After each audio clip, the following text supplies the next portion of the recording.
Hello, and welcome to Chatty AF, the Anime Feminist podcast. I'm Vrai Kaiser, an editor and contributor at Anime Feminist. You can find me on Twitter at WriterVry, and if you check my pinned tweet, you can see all the things I freelance for.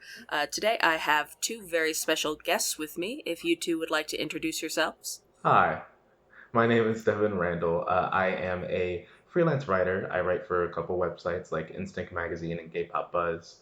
On top of that, I'm a writer for the creative world. I'm a playwright, so I have a play going up in Philly next month, Dear Lord. And in addition, I have my own blog and YouTube channel called Queer Fidanchi, where I talk about LGBTQ and BL media. Hi. Oh, and you can find me at DevJackRan on Twitter. Cool. All right. Hi, my name is Masaki. I am a writer, freelance writer, and also a YouTube video creator.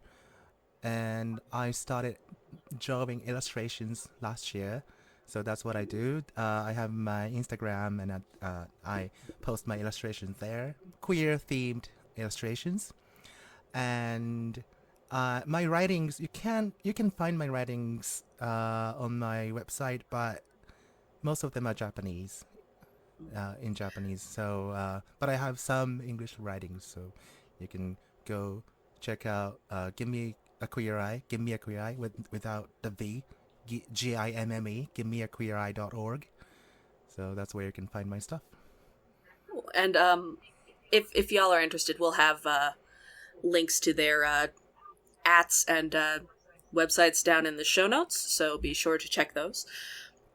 Cool. And today we are talking about BL, a very large and formidable topic. We will not be able to cover everything. Absolutely. So, Right. all right. So I think a good, easy way to sort of wade into it is, do you guys want to talk about sort of your earliest? How did you come across the genre? Sort of your earliest experiences with it. So I've been into BL for a decade now, to the point that I was definitely a little too young to be reading BL. But I got into it first through an anime, through the anime Mirage of Blaze. Um, I'm so oh sorry. yeah. But I mean, hey, it opened the door to better things. Um, if you don't know, Mirage of Blaze is an anime about. How do I quickly explain this? It's about a group of spirit warriors, and like they fight demon ghosts, stuff like that. And they're reborn into bodies every time they die, and then they kind of like relive lives. So they're like past souls in a way. And the main character has a kind of tormented relationship with this other guy who's like his second-hand man, to the point that there is a sex scene in it. And at the time, I was like, "Oh, what is this?" Being a little gay boy, you know. And so I looked up Mirage of Blaze, and then I looked up yaoi, and that's what kind of started me down the path. All right. So my first experience with BL was, I think, I was around 11, 12 years old. Just about when I was exploring my sexuality and some of the differences that I was starting to notice, between me and other people, other boys and men, older men. Um, I think I accidentally saw a cover of Hikaru no Go BL book, that uh, was on the shelves in the bookstore near my house. And I was just a little kindergarten, not kindergarten, elementary school kid, glancing over that aisle, trying not to be caught.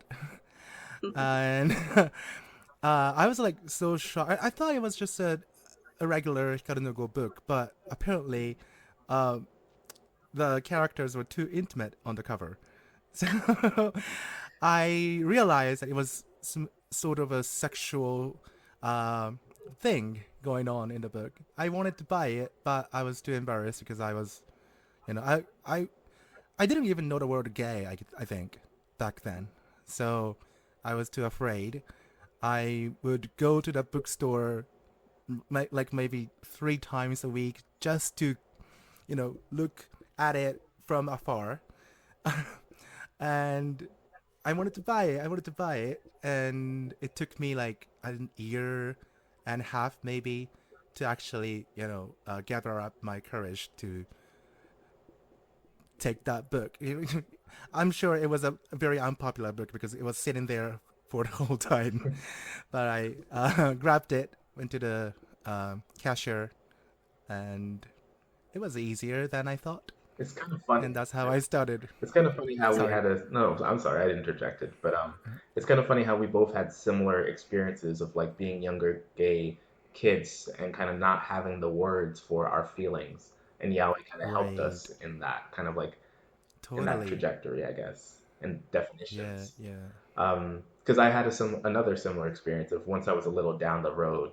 I was fortunate enough that my library had a few yaoi or BL books in them. They Yeah, did. like Rin, which is a book about archery, like high school archery club. Um, they had that, and I was reading it, and I remember I had like scheduled to pick it up early, but then I got there earlier than that. So then I was like looking for it, like, where's the book? Where's the book? And somebody was just then claiming it to put it in like the pickup aisle, whatever. And I had a moment of like, oh God, do I like talk to her? Do I wait for her to like put it in the spot? So I was thinking of that when you told your story. We had like very Yeah, similar yeah. beginnings. Yeah. The next thing I experienced with that the bookstore environment. I was in a bookstore, a different bookstore, um, in a near, a little bit bigger town, and I found a gay magazine with like photos, nudity, and everything. And I saw it.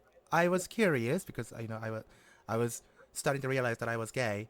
I grabbed it and I opened it because back then that was like 15 years ago. Bookstores did not put the like black plastic thing around those books. I opened it and I was so um honestly disgusted Mhm. because with all the BL books that I had read uh so far, I had this image in my mind that when I grew up to be an adult, I would be in a relationship as beautiful and dramatic as that of BL, right? So I looked at all those pictures. I'm like, so grossed out. I think that was very homophobic, but that was my honest reaction to that.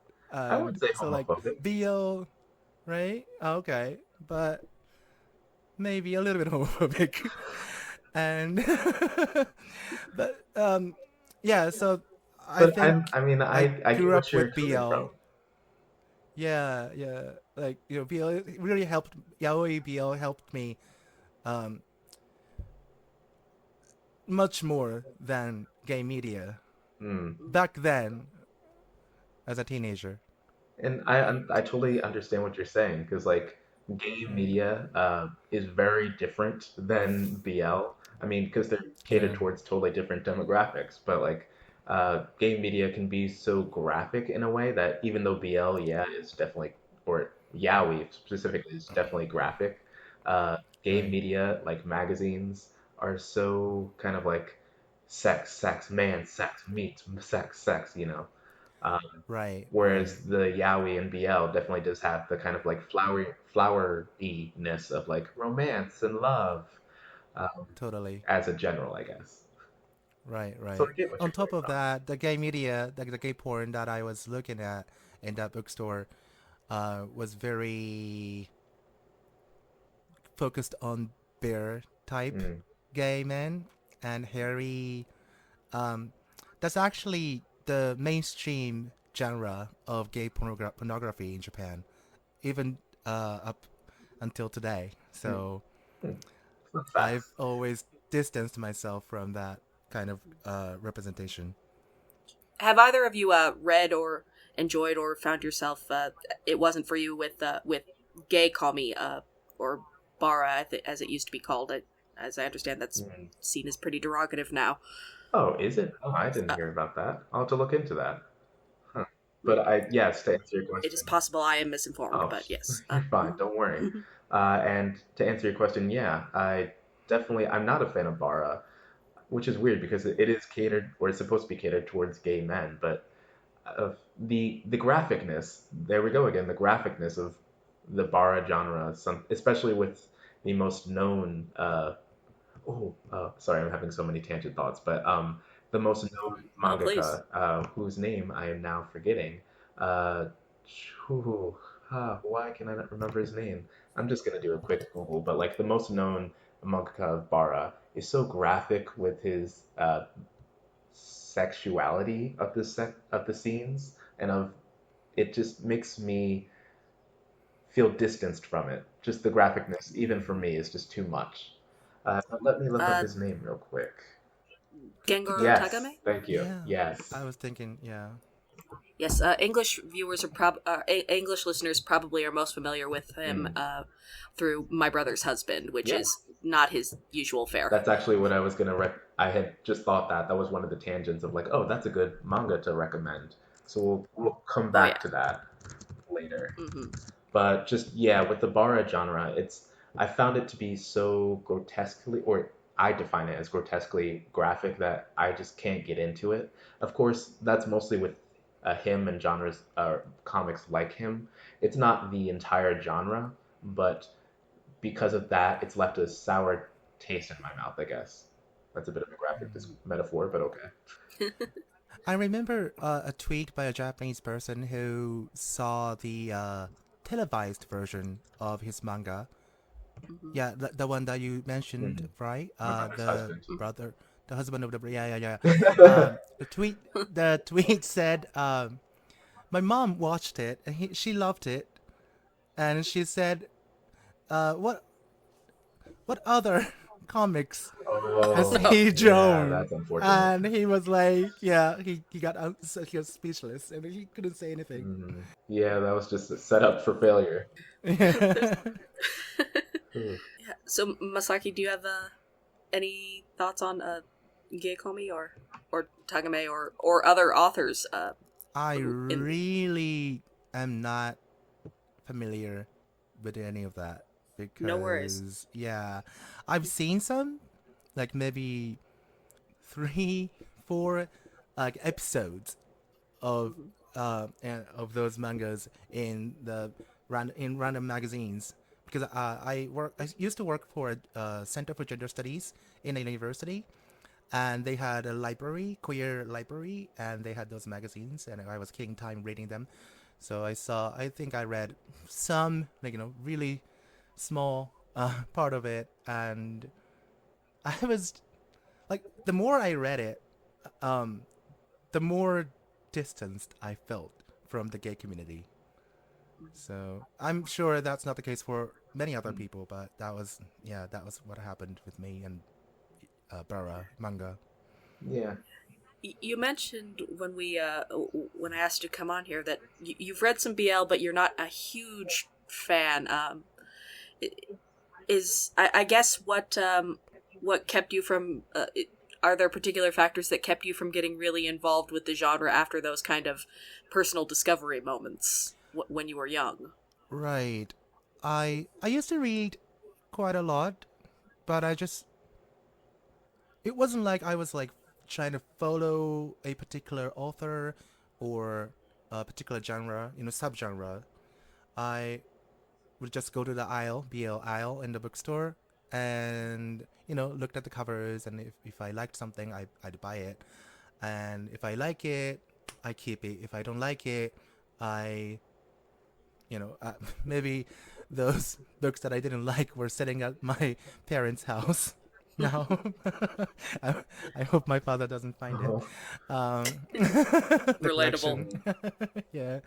I think I went to New Zealand at 16 and moved to the States at 18, and I lived outside of Japan for a total of like 5 or 6 years. Um, and I think I just didn't have access to BL for that period of time, Hmm. except like some fan art or fan fiction that I could find on the internet. And my English wasn't good back then, so I only I could only consume uh, BL in Japanese. So I think it was an accessibility, access, the problem of access back then. But then, after years of not reading any BL, I came back to Japan, and I think I was now a little more mature than before, mature enough to sort of see through um, gender. Like when I see a heterosexual romance TV drama or a novel, when I read a novel about a romantic relationship between a man and a woman, uh, I can see more of that. I can see more of a more than heterosexuality there. You know, I can see more of like a human to human interactions, human to human emotional, like, but I can see deeper, right? So I didn't really have to. I think BL was sort of like my uh, retreat from the heterosexist um, outside world when I was a teenager.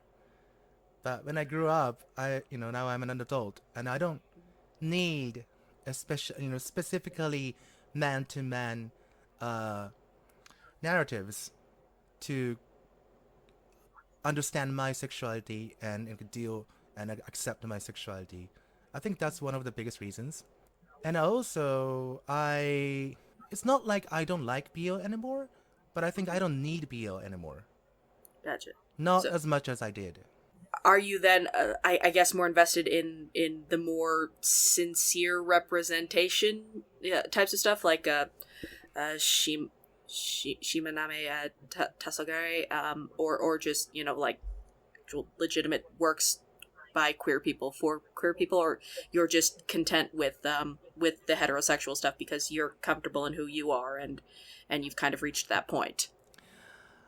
I think I've seen enough positive representations in, like, not big, like very popular works, but I've seen very nuanced and very sometimes heartwarming, sometimes heartbreaking, sometimes bitter, sometimes sweet uh, representations of homosexuality in uh, like manga or novels, maybe that were like written by a nameless person, on the internet. Mm. Mm-hmm.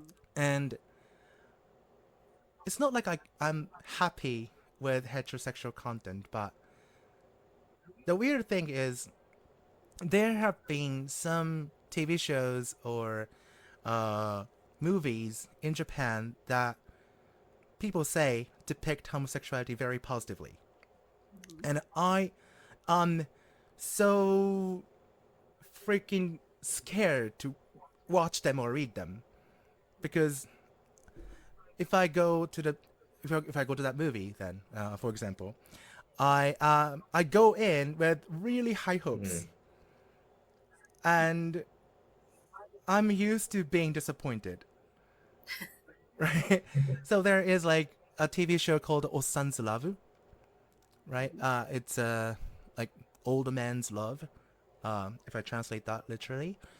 Uh, it was very popular, and not only among queer people, but it was a huge success. And I haven't watched it. If I see a clip of that drama on Twitter, I skip it because I'm too scared to see the depiction of homosexuality that's there, and people like it, but I'm like, what if I don't like it?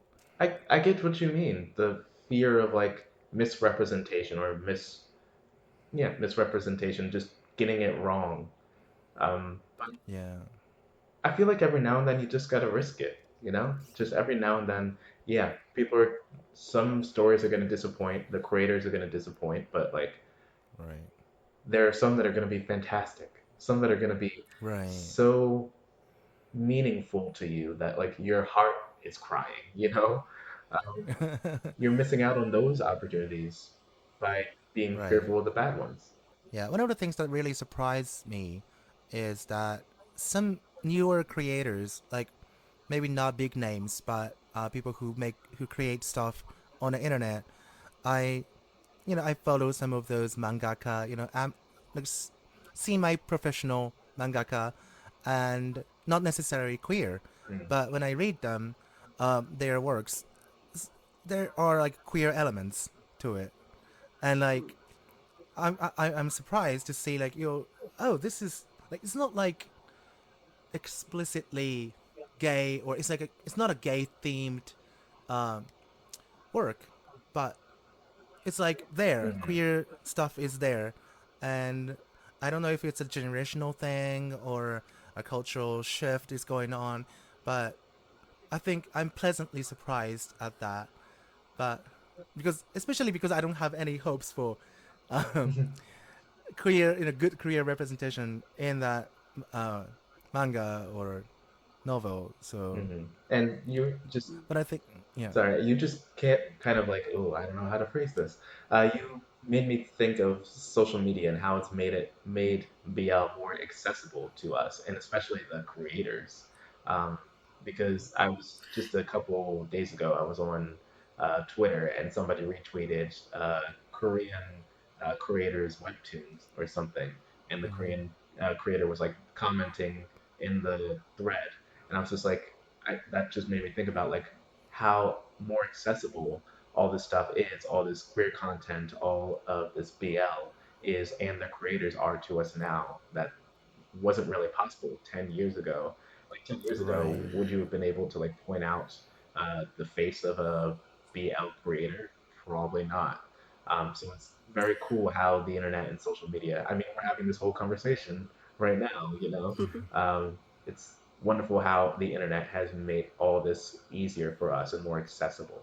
I did want to flip this on its head a little bit and ask you, Devin, because I think for us in the U.S. regions, particularly English speaking generally, but specifically in the U.S., um, accessibility was a major issue. I think that with a lot of specifically young queer folk reading a lot of BL, like we didn't have access to novels or the stuff written by more obscure authors.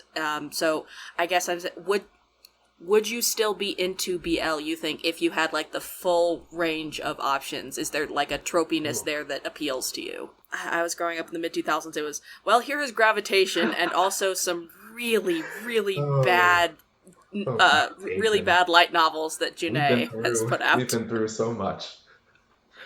Oh Oh, my gravitation. Because I that was around the same time when I got into Mirage of Blaze. I saw gravitation as well.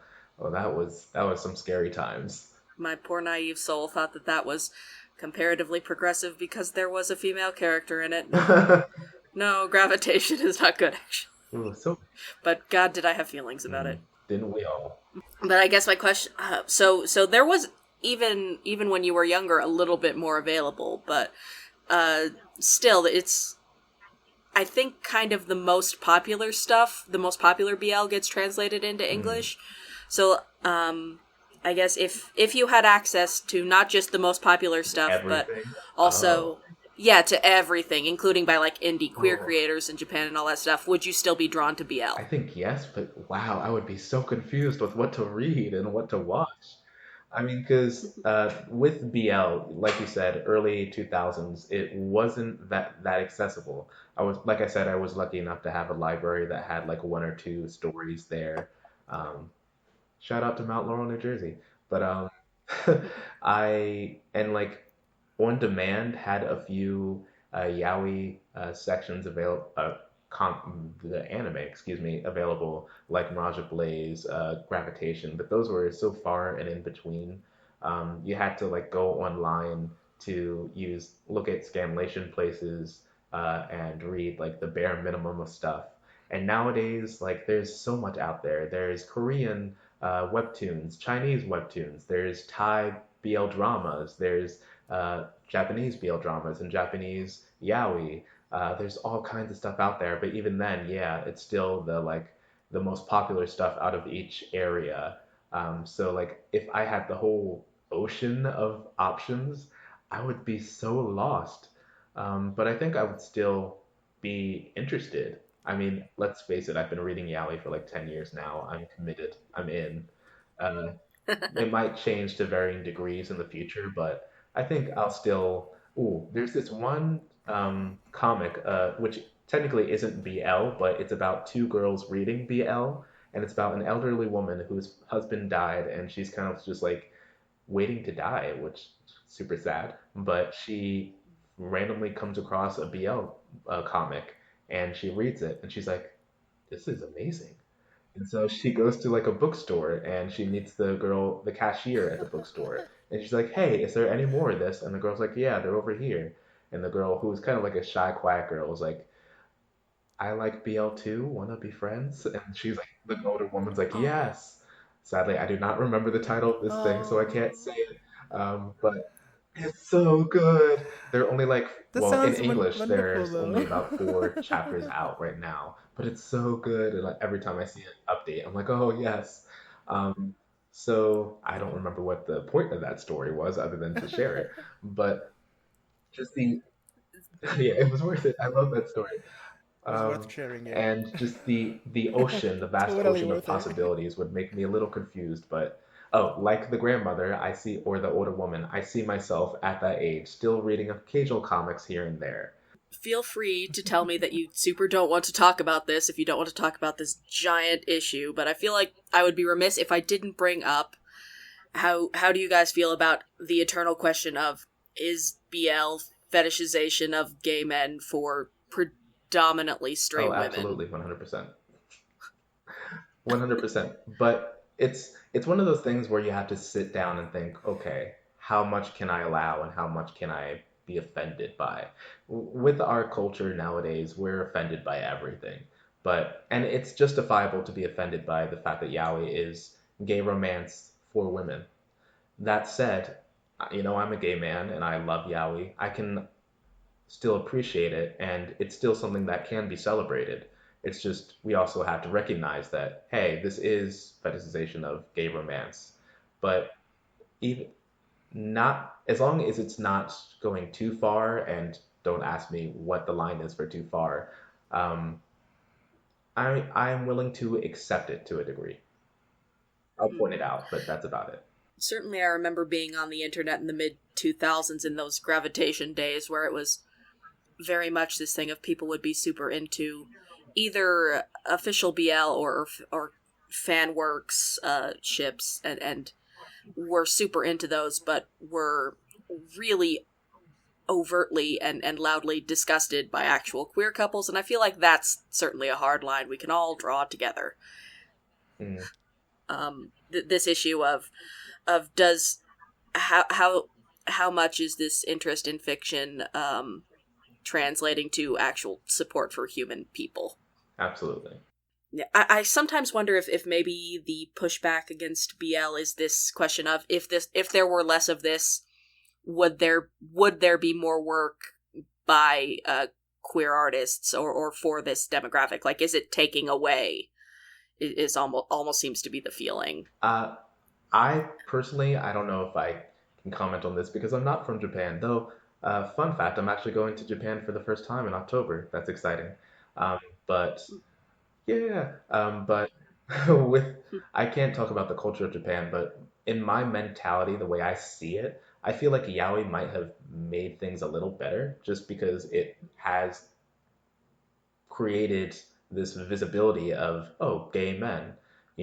Someone who will read this comic will be, and there are people out there, but like someone who will read a yaoi comic will at least have the awareness of like gay men and gay feelings. But uh, and I feel like that has made it possible for queer art or for interest for other queer stories and for queer artists out there to produce.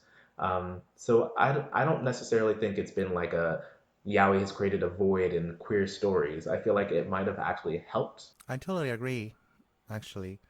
I think when we think about BL creators, there's this image of a heterosexual woman uh, trying to draw out BL gay romances, but I personally know people who are very into BL or people who create BL who also are queer, and there's a lot of people like that.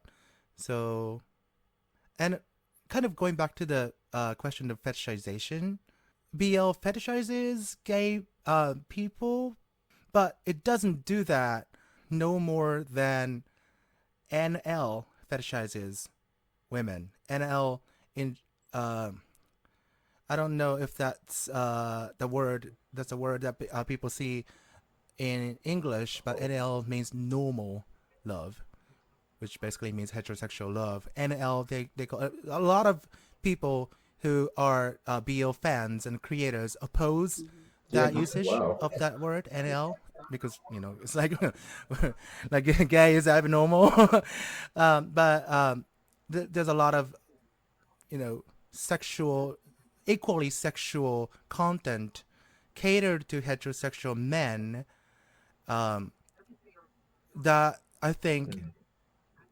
I think they are more problematic, and I'm not trying to like Yeah, rank, we get it. Yeah. um, you know, you know, but I think it's like the vast majority of uh, sexual, maybe a little pornographic anime, manga, and novels. I think the vast majority is NL, what they call NL. And the problems that exist in NL don't usually called out. Don't usually called out? Don't get usually called out. Like, I'm hearing myself on my headphones. I I'm was with like, you. I was with you. that doesn't sound right. Okay, so like, I'm not trying to like, compare two different genres because like, each of them is too big to generalize about. But um, I think when we critique BL, we also have to be aware of the fact that we also have a very big genre of art and work that is very Yeah, at least equally problematic. I see what you mean. Like, BL has something like freaking 10 count, but in shoujo you've got stuff like Blackbird, which is just straight up glorifying a horrible abusive partner. I certainly think that there is a certain amount of misogyny at, not to say the fetishization issue is not important or not there, like both of you said. I think also, but also, hey, here's a thing that women enjoy. Stop that. Yeah. I mean, like the whole, I've noticed, especially with dramas, there's this Yeah. whole trope of like a rich jerk. Like, oh, this man will treat me terribly, but he's rich and pretty, so it's okay. Like, Mm-hmm. all the different versions of Boys Over Flowers. And like, why does that drama have so many different versions? They just did a Chinese version a couple months ago, I think. Excuse me. I don't know. But There's so many good shoujo, but they keep making yeah, boys over keep making it flowers. over and over. They made one in America. It was terrible. There's a Taiwanese one, Korean, Japanese has like one or two. There's all kinds, and it's just the glorification of this. Oh, he's a jerk, but he's rich and pretty, and like he kind of changes depending on the version of the story that you're watching. Um, yeah. So that's like one of the problems for like hetero or heterosexual romances that I see constantly.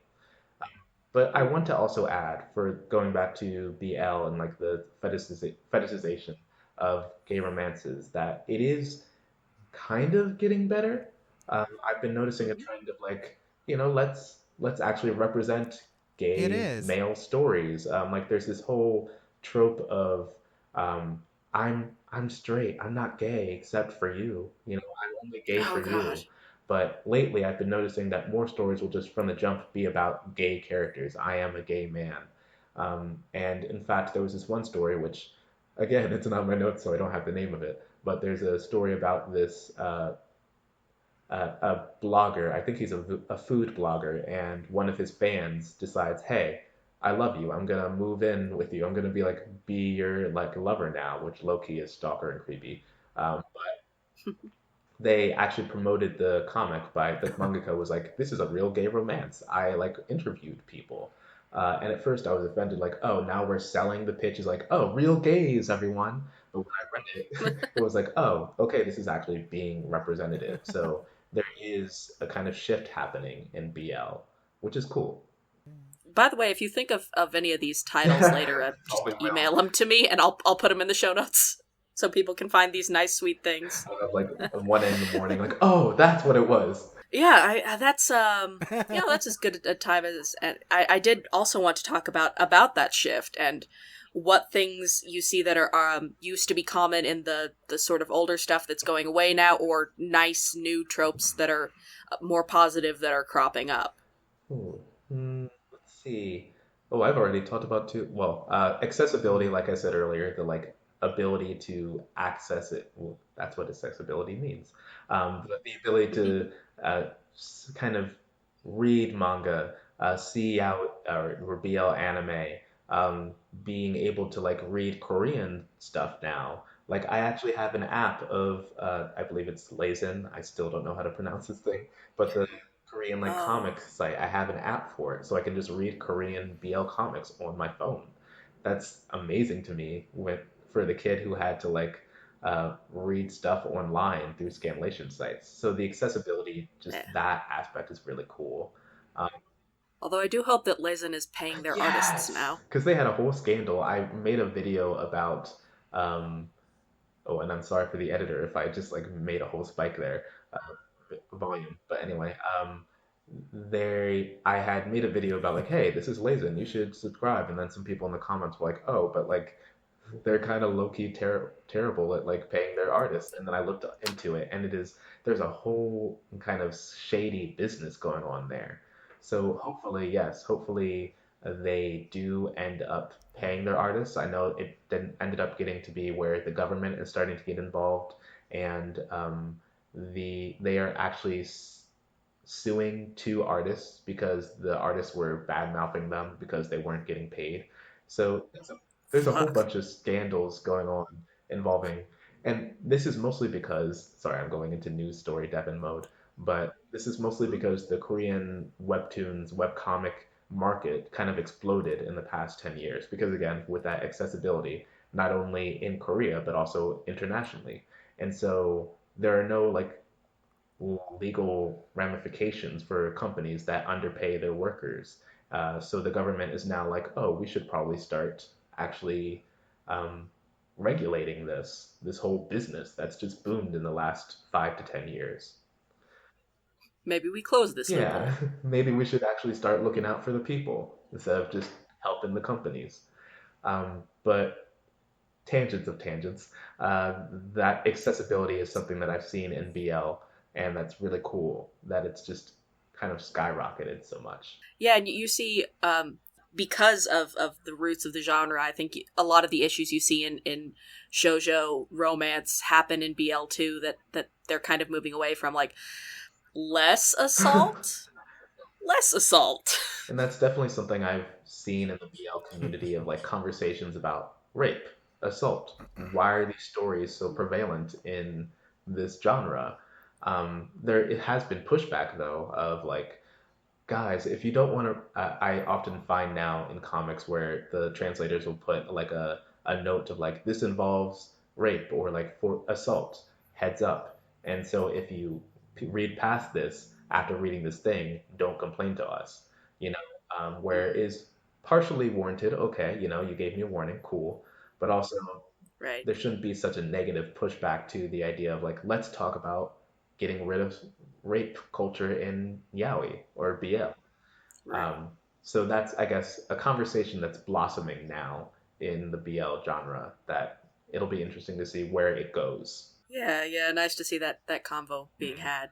A little depressing that most of the anime or most of the manga that get adapted to anime are the ones that are still pretty assault heavy, while in manga there's kind of this flourishing of other Mhm. stuff. I think one of the things that's been getting better is that um, I in addition to like accessibility and also the less assault, thing. I think we also we are also seeing much more diverse, like different kinds of characters in BL.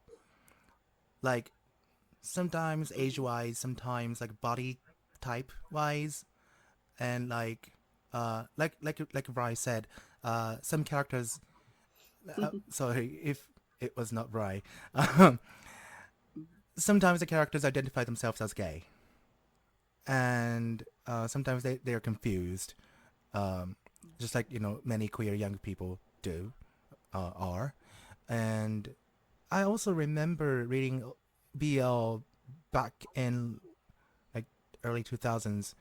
The occupations were like very limited, like the jobs that the characters had. Like some of That's them so are funny. singers, some I've of never them are noticed that, but now I'm gonna teachers, have to go back and like and look. That's interesting. yeah, it might be biased because like maybe it It was might have just my gone over my head. Don't um worry. preference. I don't know, uh, but yeah, so that's like that. I think that's one of the things that have changed dramatically in the past 10, 15 years. Kind of related to the rape culture thing, the conversations about rape having been like being had in the BL community. I think BL community is where the conversation about rape and assault is most rigorously had. Um, like we don't see many people,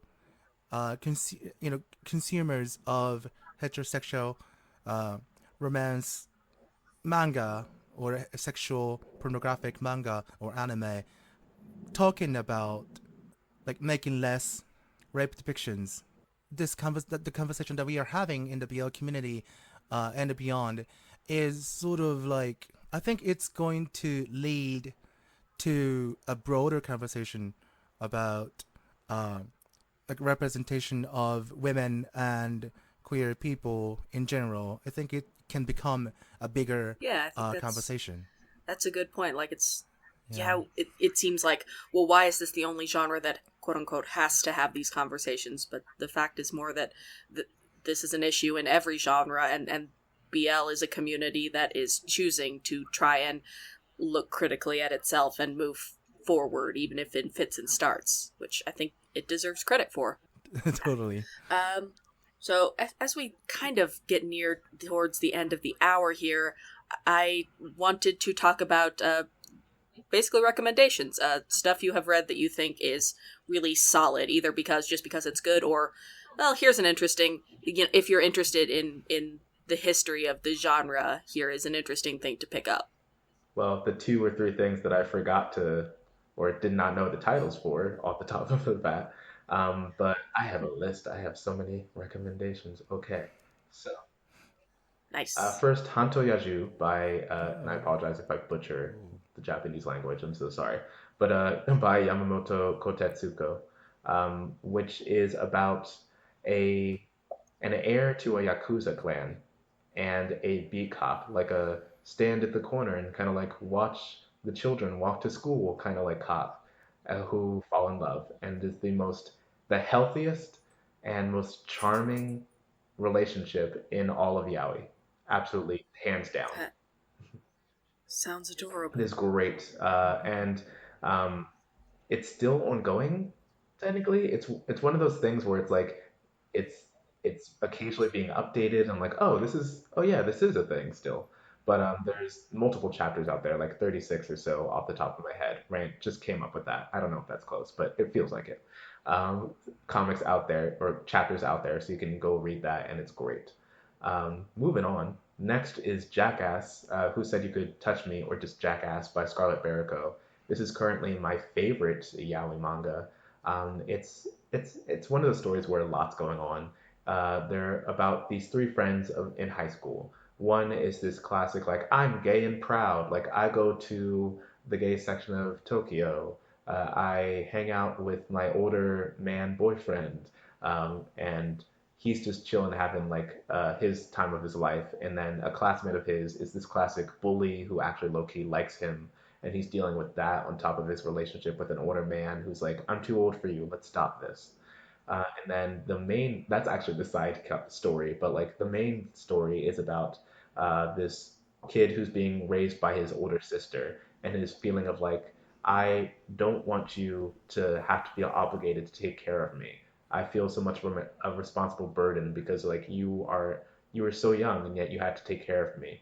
And then on top of that, his need to like be on top of everything is being messed up because his other best friend is falling in love with him, and he doesn't know what to do. There's also kind of stuff about like the other best friend happens to be have a fetish of like undergarments, so like heads up. But other than that, it's generally a very charming story to me. Whew, let's keep going on my list of stuff. If you Please do. if you're a fan of like really erotic stuff, just heads out for you.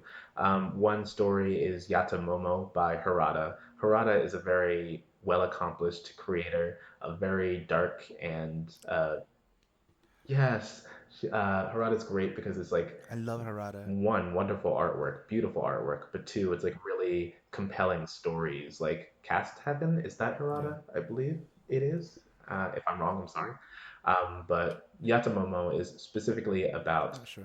and now that I'm saying that, I don't think Cast Heaven is Harada. But anyway, Yatamomo is about a couple of idiots. One is this little boy who heads up, like mature rating, a little boy who had to be a prostitute when he was younger. He was like on the streets, and so he kind of has this mentality of like sex is the answer for everything. And then he meets this guy who I don't remember what his job is, but he's generally like this I take care of like broken things kind of guy. And he's like, Momo, you don't need to do sex for everything now. I love you. I've got you. And then, of course, there's all kinds of sex happening in between that. So it's this charming story with a whole bunch of smut on top of that. So if you're into something like that, go ahead and check it out. And then, you know what? I have more. Or, okay, I'm sorry. The yaoi person's talking. Sorry. Um, You have I have feelings. It's feelings good. and thoughts, and I want to express them. Um, Next is My Brother's Husband, which we talked about a little earlier. I'm sorry, his name escapes me again. I know it's like TG. I know his initials, but I don't know the rest. Gengaro Tagame. Yes, thank you. Yeah. Um, and it's totally different than his regular stuff. Normally, he's all about like muscular bodybuilder men having sex and like rape and poop play. For real, that's why I'm not into his regular stuff. But this one is the total opposite, where it's like family friendly story about a single father raising a little girl who's like 7 or so. And he had a twin brother who moved away to Canada because he came out as gay and his brother didn't accept him. And sadly, the brother died in Canada. And so this man suddenly appears at their door one day saying, Hey, I'm your Canadian brother-in-law. I married your brother, and I came to Japan to like experience Japan and meet my other family. And so this is a story that's so wonderful for being about. It's light and happy and comedic, but it also is kind of dark about like lost family. Um, you know, having just lost family members and like single parenting and raising a kid and all the like worries of like homophobia and also like am I submitting her to too much? So it's so endearing. It like we said, it actually ended up getting a live action version, which I haven't seen, but the reviews were very good about it, so I understand it to have gone very well. So go check that out. And if you are in America, it has been legally licensed in America, so you can go buy it. It's probably in a Oh, bookstore right now. Go get it. that's Go. awesome. Go get it. Uh, and last but not least, or at least I'll stop here, just some BL and live action recommendations because my readers were really into Thai dramas when I started with Queer Fidanchi. And so I've watched a few Thai dramas now, which you can usually watch on YouTube.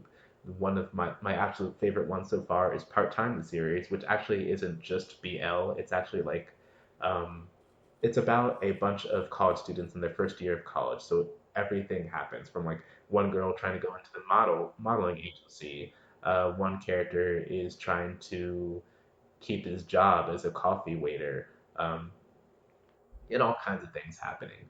And then there's one side story of this BL romance between a guy who wants to be a boxer and this rich, spoiled boy who's like, love me. And I absolutely adore that because it's so real and it's also so inclusive. Every letter of the LGBT community is represented in this Thai drama, which is really cool. And then lastly, if you're more into like the typical like squeamy, like cheesy boys love romance, there's My Bromance, which is about oh, how do I explain this?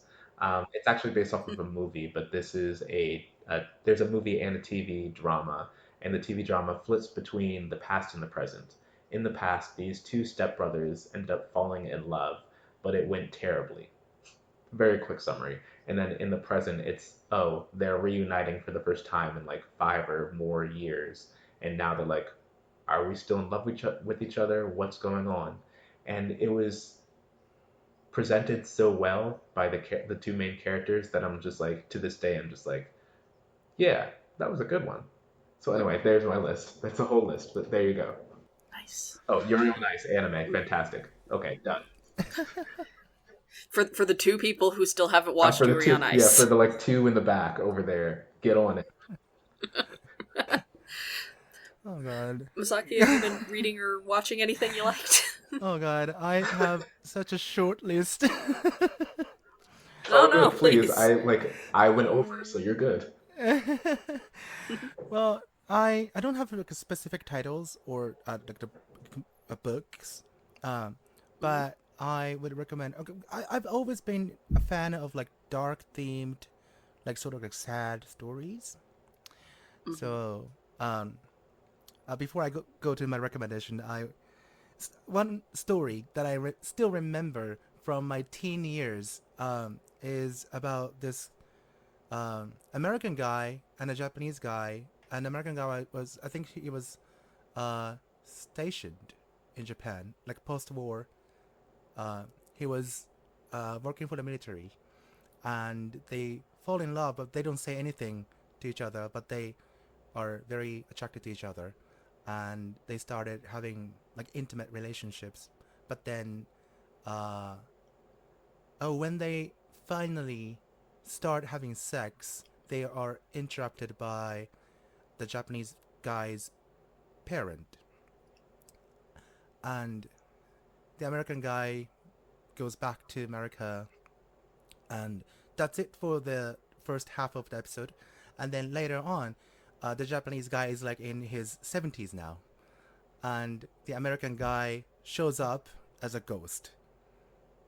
And so there's no like real sexual relationship there, but the sadness of the story just it really got me, and I still remember that story. So I love those BL stories that may not result in like happy endings or even like breakups. Like I think I like the I like it's I like the fact that it's neither a happy ending or a sad ending. It's like in the middle. You know, they still like love each other, but they don't they don't form a typical, you know, romantic relationship. So, based on that kind of preference of mine, I think I would recommend Yugi Yamada and Showa. Yugi Yamada she's been making lots of books. She's I think one of the most popular BL creators, I think. I don't know if she's been translated into English, but if there's something, I would really, really recommend you read it.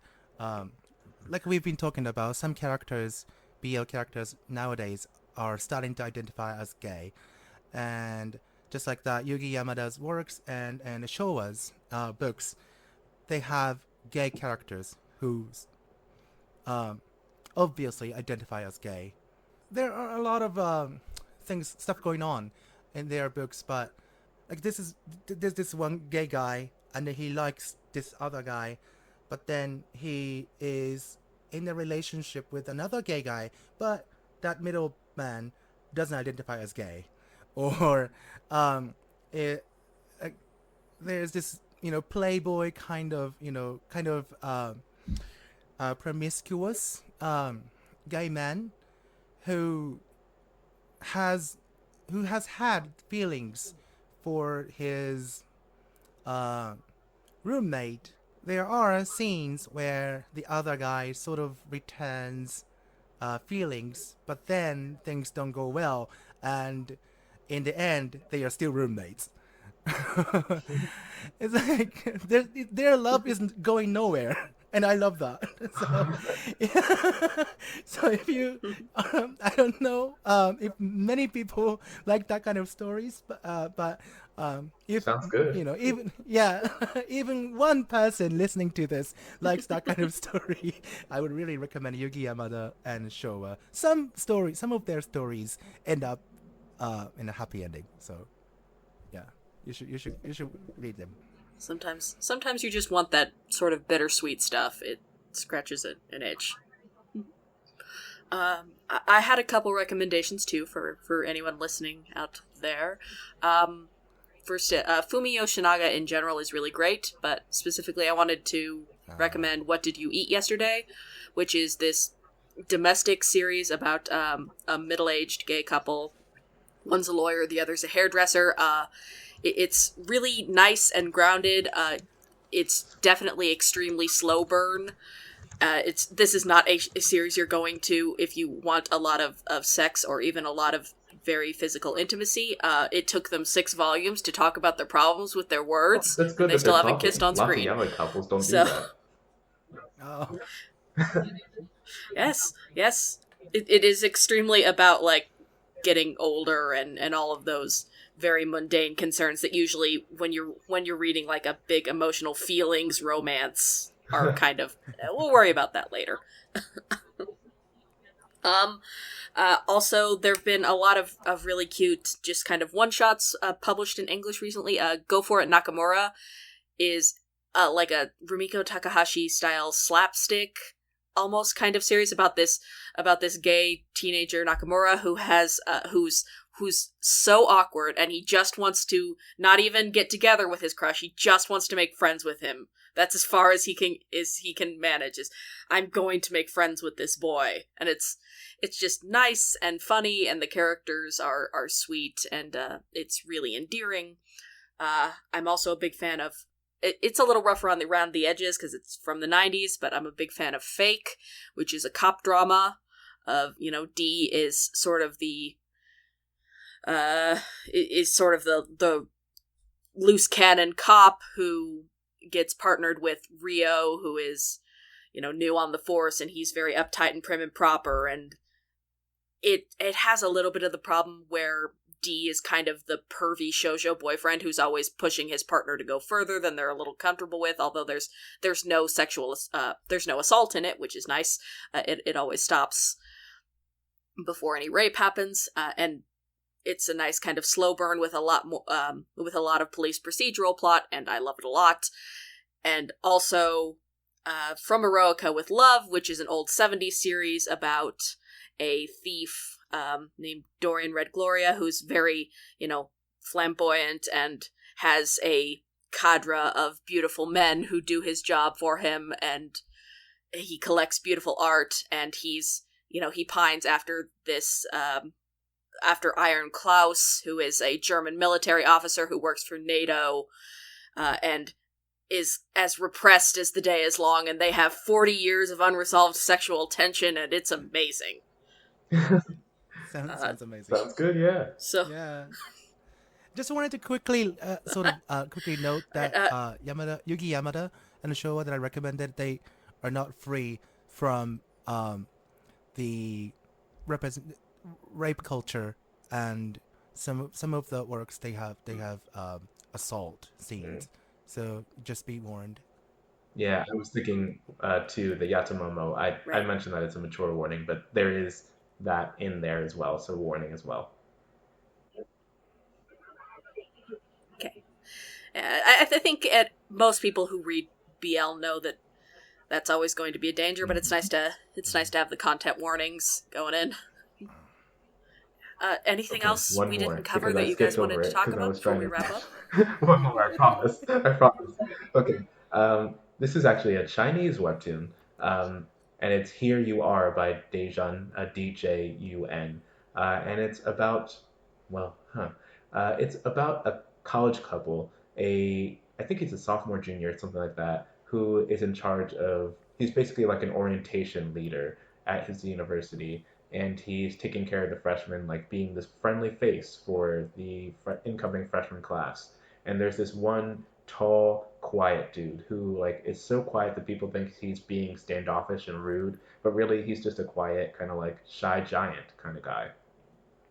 And this junior upperclassman is this outspoken, yeah, I'm gay, what of it? I'll fight you if I have to kind of character who is just my favorite and so endearing in his just authentic selfness. And it looks like they're going to be in a relationship. We don't know yet, but like it's getting there, and I love it. And it's just a really heartwarming story with a great lead and an interesting romantic interest. I'm not too into the giant, but like I respect him. And yeah, that's it. Here you are. I'm done. I promise. Oh no, I forgot one as Go well. We go for Oh the no. next hour. Oh no. We could do this all day. I Hear the Sunspot is a 2-volume manga series that is sort of a college slow burn about this a young man who basically wants to. He's working towards becoming an interpreter in college, and he basically wants to, slack his way through classes, and he ends up taking notes for for another student who has partial hearing loss, and it's kind of about their slow growth of a relationship, but also about the issues with having a non-visible disability, and it's really interesting and grounded and I well received, I believe, by by readers with disabilities. I really liked it a lot. And yeah, it's good. It's good, and I had feelings, and yeah, it's another one that's not like super sex intensive. Like they have awkward makeouts, but mostly it's about like the realities of, oh no, we want to get together. How do we act like adults? And it's always nice to have those comics that aren't just about like sex and smut. That it's like, oh, there's feelings and relationships and conversations happening here, not just like shirtless men. It's nice to have those. Yeah. Yeah, sometimes you want your smut, and sometimes you want Yeah. like your Yeah. grounded slice of life. It's good to have both. Okay, so this is not a recommendation, but The next hour, we're going for the next hour. Just recommendations. just wanted to mention that when shipping is criticized, a lot of people say that like you are reading too much into the original work, like you are reading homosexuality into the original work. But when we watch like TV shows, like in general, like I don't know, like a Grey's Anatomy, or Can we talk even about like that though? But anyway. for example, yeah, like a lot of TV shows and movies. Not every person is depicted, like explicitly depicted as heterosexual, right?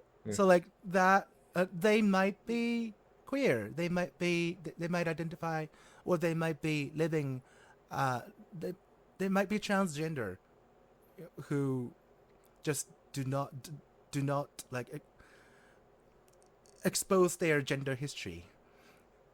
It's like there are those characters that we see in every single TV show and movie, manga. They We don't know who they are. We don't know what kind of identity or background, personal history, that they are carrying. Yeah, no, I think as queer folks, a lot of the time we're so used to not being explicitly depicted on screen that we find space in that lack of denial. I think that's definitely Like a thing. it's like the reverse. The reverse is also true. Like people are reading too much heterosexuality into a lot of stuff. You That's true. know. Yeah. I absolutely get it. I mean, and I personally take this to more of like a Hollywood perspective of like these characters that are being announced as LGBTQ uh, are being presented so that it's kind of like a mystery spot, like of like, oh, if you know, or like if you can read between the lines, which that can have its good points and its bad points, you know, like the whole. Huh.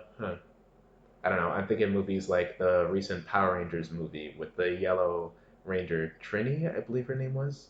Um, she had like one scene where she was like, Mm. "I'm not like my family and everything," and because if you had heard the headlines of like she's talking about the fact that she's gay, you would know, and that can be empowering. I certainly found it empowering, but I can also understand people who are like, that wasn't enough. I need more. We need actual confirmation. Um, so, especially, I don't know. I'm taking again this with the Hollywood movie perspective, but like this is definitely something that's happening more of, and I feel like we're still figuring out what's the good place of the kind of not being out there, but also having enough confirmation for everyone. Yeah, for sure. Mm. One to grow Sorry for on. bringing that up like at the last minute. No, you're fine. I just remembered that I wanted to say that. No, it's good. Thank you for bringing that up. I think it's always relevant. All right. Well, thank you, both of you, so much for agreeing to come on here. I think this has been a really great conversation. And I'm pleased that Thank you for having you me. guys I were had willing fun. to spare some of your time. Yeah, it was fun. All right. Well, and thank you, listeners out there. Again, be sure to check the show notes. We'll have some links to some of the stuff we've talked about today. If you liked this episode, you can find more by searching for Anime Feminist on SoundCloud, or you can check out animefeminist.com, which is where we do we do other podcasts. We do a lot of stuff in text form. If you would like to help support us, the big site to go to is patreon.com/animefeminist. You know, we've broken even on basic site costs, but we'd like to take it to the next level now, including doing transcripts for our podcast so that they can be more accessible to folks, paying our contributors more, being able to bulk up the amount of content we do, that kind of stuff. So even $1 a month is a huge help, and we really appreciate each and every one of you. You can also find more of us on social media if you'd like to talk to us, on Facebook at facebook.com/animefem, on Tumblr at animefeminist.tumblr.com, or on Twitter at animefeminist. Thanks so much, and we'll see you next time, AniFam.